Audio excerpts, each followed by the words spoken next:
வணக்கம். வணக்கம். Voice study நேயர்களுக்காக ஒரு ஸ்பெஷலான ஒரு இன்டர்வியூ வந்து உங்களை நாங்க எடுக்கிறோம். மகிழ்ச்சி. அதாவது தமிழக வெற்றி கழகத்துடைய ஆத்தூர் சட்டமன்ற வேட்பாளர் நீங்க வந்து இருக்கீங்க. அதுக்கு வந்து எங்களுடைய வாழ்த்துக்கள். நன்றி நன்றி நன்றி. இப்போ வந்து நம்ம ஆத்தூர் சட்டமன்ற தொகுதிக்கு உண்டான திட்டங்கள் என்ன, நீங்க வந்து மக்களுக்கு என்ன பண்ண போறீங்க அப்படிங்கறத நம்ம நேருக்கு கொஞ்சம் எக்ஸ்பிளைன் பண்ணா நல்லா இருக்கும். உண்மையிலே மற்ற தொகுதிகளை விட ஆத்தூர் தொகுதிகளுக்கு ஏராளமான திட்டங்களை தீட்ட வேண்டியிருக்கு. அடிப்படையில் சொல்லப்போனால் தமிழக வெற்றி கழகத்தினுடைய முதல் கோரிக்கை ஆத்தூர் தொகுதிக்கு ஆத்தூரை தனி மாவட்டமாக அறிவிப்பதற்கான அனைத்து முயற்சிகளும் மேற்கொள்ளப்பட்டு முதல் நடவடிக்கையாக அதை பண்ணப்படும். இது தனி மாவட்டமாக அறிவிச்சிட்டிங்களாவே அடிப்படை ஒரு ஐஏஎஸ் ஆஃபீஸர் கலெக்டர் வந்துடுவார், ஒரு ஐபிஎஸ் ஆஃபீஸர் எஸ்பி வந்துடுவார். அவங்க கீழே ஒரு நிர்வாகம் நேரடியாக இருக்கும் பொழுது இந்த பகுதி ஒரு நல்ல சட்டம் ஒழுங்கும் ஒரு நிர்வாகத்திறனும் இருக்கக்கூடிய பகுதியாக மாறும் பொழுது அதனுடைய முன்னேற்றத்திற்கும் வளர்ச்சிக்கும் அது ஒரு மிகப்பெரிய ஊன்றுகோலாக இருக்கும். அதை தாண்டி அரசு தலைமை மருத்துவமனை, மாவட்ட தலைமை மருத்துவமனை வரும். அடுத்து ஒரு மருத்துவக் கல்லூரி கேட்டு பெறக்கூடிய வாய்ப்பு நம்ம நிச்சயமா ஆத்தூர்ல ஒரு மருத்துவக் கல்லூரி மருத்துவக் கல்லூரியை கொண்டு வந்து இங்க சேர்ப்போம். இந்த பகுதி மக்கள் பயிலும் வகையில ஒரு தரமான மருத்துவம், அரசு சார்பில் இலவச மருத்துவம் தரமா மக்களுக்கு கிடைக்கிற வகையில அரசு மருத்துவக் கல்லூரி மருத்துவமனை கொண்டு சேர்ப்போம். ஒரு அரசு பொறியியல் கல்லூரி இந்த பகுதியில் நிறுவனத்திற்கான அனைத்து முயற்சிகளையும் நான் மேற்கொள்வேன். அரசு சட்டக்கல்லூரியை இங்கே கொண்டு வருவதற்கான முயற்சிகளை மேற்கொள்ளும். தொழிற்கல்வி நிறுவனங்களை இங்கே நிறுவுவதற்கு மிகவும் குறிப்பாக இந்த பகுதியில் வந்து விளைவிக்கப்படக்கூடிய விவசாய பொருட்கள், அதாவது இந்த மரவள்ளி கிழங்கு அந்த ஆராய்ச்சி மையம் ஏத்தாப்பூர்ல இருக்கே தவிர அது ஒரு மிக சிறிய அளவிலான ஆராய்ச்சி மையம் தான். அதை விரிவுபடுத்துவதற்கான எல்லா வேலைகளையும் செய்வேன். ஆமணுக்கு இந்த பகுதியில் அதிகம் விளைவிக்கப்படுவதே இல்லை. ஆனால் அங்கே ஒரு ஆமணுக்கு ஆராய்ச்சி நிலையம் இருக்கு, அது பயனற்று இருக்கு. அதுக்கு பதிலாக இந்த பகுதியில் விளையக்கூடிய மஞ்சள், பருத்தி, இன்னும் அந்த மக்காச்சோளம், அதை தாண்டி இன்னைக்கு அதிகப்படியாக இந்த பகுதி மக்கள் விளைவிக்கக்கூடிய பாக்கு பெரும்பாலும் ஏற்றுமதி தான் செய்யப்படுது. பாக்கு வந்து ஒரு மிகப்பெரிய பணப்பயிர்.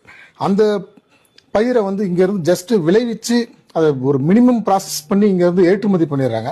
ஆனா அதை வந்து இங்கேயே நம்ம ஒரு மதிப்பு கூட்டப்பட்ட பொருளா உற்பத்தி செஞ்சு ஒரு தொழிற்சாலை அமைச்சு நம்ம அதை ஏற்றுமதி பண்ணா இந்த பகுதியினுடைய வருவாய் மிகப்பெரிய அளவில் வரும். இந்த மக்களுடைய வாழ்க்கை தரம் உயரும்.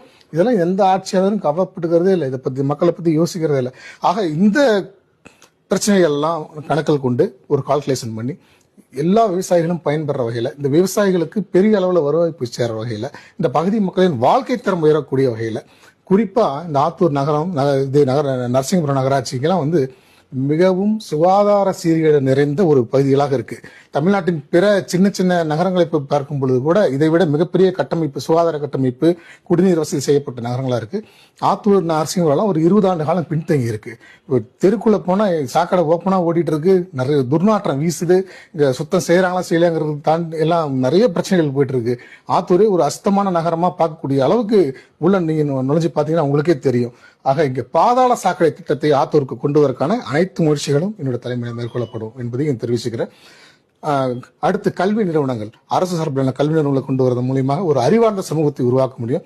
இங்க இருக்கக்கூடிய நிர்வாகத்தை தட்டி தட்டி சட்டம் ஒழுங்கு சீர்கட்ட குறைக்கிறது மூலம் மக்களுக்கு எதிரான குற்றச்செயல்களை குறைப்பதற்கும், குறிப்பாக கஞ்சா போதைப் பொருட்கள் புழக்கத்தை குறைப்பதற்கும் என் தலைமையில மிகப்பெரிய அளவில் நடவடிக்கை எடுக்கப்படுங்கிறதையும் தெரிவிச்சுக்கிறேன். தொழில் வளத்தை மேம்படுத்துவதற்கு இங்கு உற்பத்தியாகக்கூடிய, நான் ஏற்கனவே சொன்ன மாதிரியா மஞ்சள் மற்றும் இது பருத்தி, மரவள்ளிக்கிழங்கு இது போன்ற பொருட்களுக்கான உற்பத்தி மையங்கள், அந்த பொருட்களை வைத்து உற்பத்தி மதிப்பு கூட்டப்பட்ட பொருட்களை உற்பத்தி செய்வதற்கான உற்பத்தி நிலங்களை அரசு மூலியமாக ஏற்படுத்தணும். தேவையான அரசு இப்ப தக்காளி மாதிரியான பொருட்களுக்கு இங்கு பாதுகாப்பு குடோன்கள், குளிப்பதன குடோன்கள் அரசு மூலியமாக நிர்ணயிப்பதன் மூலியமாக இந்த ஏற்றத்தாழ்வுகள், பிளக்சுவேஷன், நம்ம பகுதியில் வந்து தக்காளி விளைவிக்கிறாங்க மக்கள், பெரும்பான்மையான மக்கள் தக்காளியை வந்து ஒரு குறிப்பிட்ட சீசன்ல விளைவிக்கிறாங்க. திடீர்னு 150 ரூபா கிலோ போகும். அதை நம்பி மக்கள் வந்து பயிர் பண்ணுவாங்க. அப்புறம் பார்த்தா 5 ரூபாய்க்கு வரும். வண்டி கூலி கூட இல்லைன்னு சொல்லி அதை அப்படியே சாலை ஓரங்களில் கொட்டக்கூடிய அவலங்களை பார்க்குறோம். ஸோ அதை குளிர்பதன கிடங்குகளை அமைப்பதன் மூலியமா அவங்களுக்கு ஒரு குறைந்தபட்ச நம்ம விலையை நிர்ணயிச்சு, இந்த விளைபொருட்கள் எல்லாம் குறைந்தபட்ச விலையை அரசே நிர்ணயிச்சு நிர்வகிக்கிற வகையில ஏற்பாடுகளை செய்வதற்கான ஒரு அறிவார்ந்த ஒரு சட்டப்பேரவை உறுப்பினராக நான் இங்கே இருப்பேன் என்பதை உங்களுக்கு உத்தரவாதமாக தெரிவித்துக் கொள்கிறேன். மிக்க நன்றினா, நான் உங்களுடைய டைம் ஒதுக்கி நம்ம நேரில் ஒரு விஷயம் சொல்லியிருக்கீங்க. உங்களுடைய தமிழக வெற்றி கழகத்துடைய வேட்பாளர் உங்களுக்கு மிகப்பெரிய நன்றி. நன்றி.